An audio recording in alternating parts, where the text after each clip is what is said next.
nasa TikTok ko lang na encounter at na delusionize sa utak ko yung pakiramdam na mapunta ka sa isang party kung saan yung mga tao is magagara, manamit at may mga kanya-kanyang characters.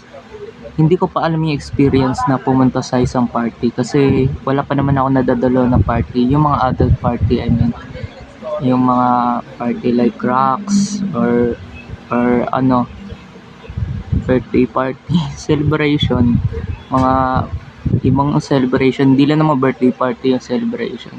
Yun nga, I do feel the thrill and the enjoyment and the excitement sa tuwing nag-scroll ako sa TikTok ko. Kasi kadalasan mga upload doon mga Rizzlers, mga Mogged, mga Jawline, at saka mga glow up videos ng mga tao. Yun din yung uma-update sa reels ko ngayon at saka sa FYP. So yeah, ako nagde-delusional lang na ako. Pero pakiramdam ko naisip ko, isa rin akong tao. Kaya ko rin mag-improve sa sarili ko bilang ako. Kaya ko rin baguhin sarili ko. Siguro, kulang lang sa akin pag-aayos sa sarili ko. Parang naisip ko rin yun na kung kaya nilang maging attractive tingnan, parang pwede mo rin ma-achieve yun eh. Kulang ka lang sa proper fix sa sarili mo. Kaya hindi dapat natin ina-idolize masyado yung mga bagay. Kung hindi, dapat sinusundan natin. Dapat yung ina-idolize natin dapat na bagay, dapat gawin din natin. Maging tayo din yung iniidolo natin. Parang maging rin, ka-level ng mga idol natin. Kasi minsan lang naman tayo mabubuhay sa mundo. At 100 years lang naman ang lifespan natin. Nasa hanggang 100 lang na age. So, explore this earth, explore this world. Hindi ko pa nga marami pa sa mundo ang hindi ko pa na-explore sa totoo lang. Sa totoo lang, hindi ko rin alam kung paano i-explore yun. Sobrang lawak na mundo. At para tayong dust o alikabok lang compare mo sa maglalaki ang mga struktura ng mundo. Na parang pag marami ng pinush na mga tao, parang hindi ka na mahalata sa isa sa kanila. Pag madami ng mga tao, parang wala ka na lang halaga sa paningin nila. Kasi sobrang dami ng mga tao, matatabunan ka lang nila. Yun yung pakiramdam, yun yung yung pananaw ko. Na matatabunan ka lang ng ibang tao kasi masyadong marami ng tao eh. At super dami na. At super dami din ng mga chances na magkaroon ka rin ng girlfriend. At super dami din ng chances na makahanap ng trabaho. Super dami din chances na that things is infinite chances and probabilities.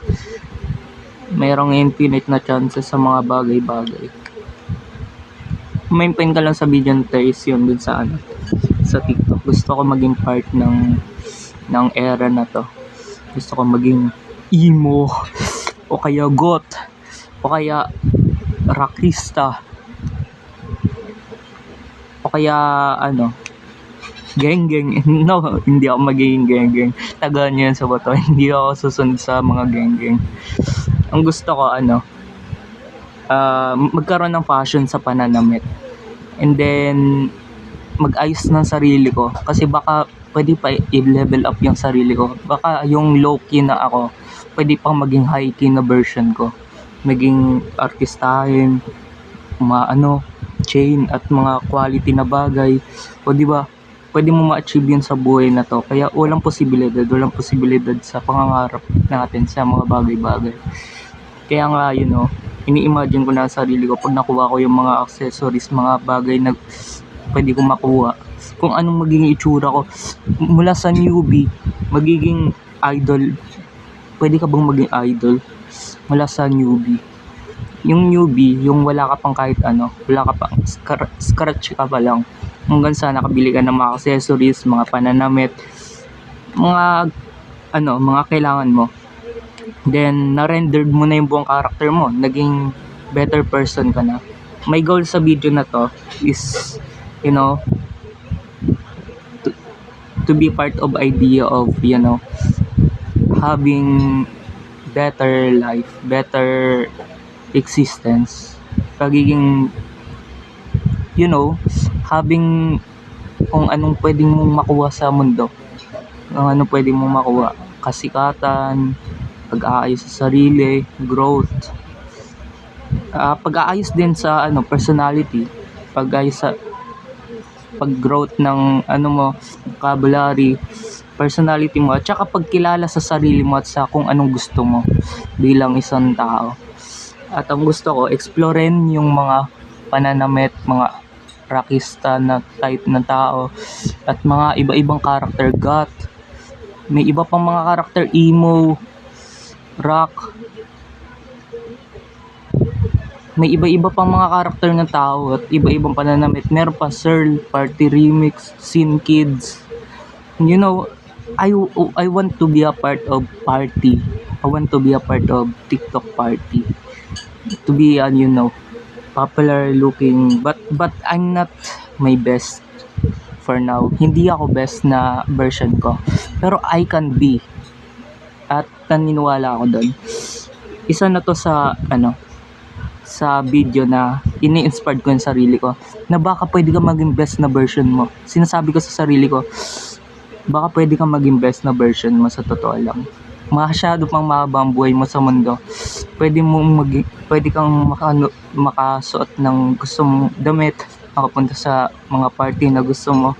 Pangarapin ba lang? Balang araw, marireach mo rin yan pag tama na yung oras. Pag nandun ka na sa part na yun. Pero ako ngayon, dito lang muna ako sa bahay, wala akong ginagawa. Hindi pa ako accessible sa mga, hindi pa ako matagal na nakakalabas sa bahay. Nandito pa ako sa bahay ng pamilya ko, at bawal pa ako mag-decide sa sarili ko, bawal pa ako magbiyahe sa sarili ko. Pero I'm visualizing that the endless possibilities, na endless lahat ng nasa labas ng mundo natin, sa labas ng bahay natin. It's a vast, it's endless. Endless ang mga building, endless ang mga tao, endless ang mga puno, endless ang mga hayop. The world outside is endless. Compare sa world na alam mo lang, ito lang yung alam mong mundo. Yun lang yung alam mong mga tao. Yun lang yung alam mong puntahan sa lugar dito. But you don't know the world is endless. Beyond your perception, beyond sa pananaw mo, paningin mo, the world is very huge actually. That's why, you know, I believe in myself. Marami pa akong kailangan ma-achieve, marami pa akong gustong mapuntahan, makuha na larawan, mapasyalan, matravel. At saka isa na tong video na to sa pag-document ko sa mga dreams ko at saka goals ko at mga ideas na iniisip ko sa buhay ko. So, yun lang yung mga gusto kong sabihin sa video na to. Hope na enlighten kayo sa munti kong pangarap at pananaw, sa aking pagiging optimistic sa aking pananaw. Maraming salamat sa panonood. Hanggang dito lang ang video na to. At sana naman naunawaan nyo at na-share ko yung kunting mga bagay tungkol sa akin at sa kung sino ako at sa kung anong gusto ko. So yun lang yung goal ko sa video na to, mag-share ng about sa akin, to share to internet who I am, kung sino ako.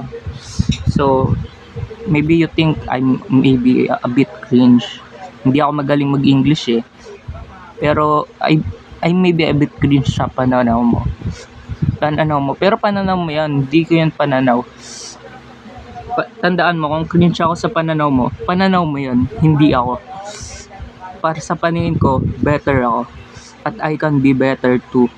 I can be better much. And I'm not cringe sa pananaw ko. So, kung pananaw mo cringe ako, well, it's not yours. So, yun. Maraming salamat sa panonood. Thanks for watching. Like, comment, and subscribe sa video na to. So, maraming salamat and goodbye.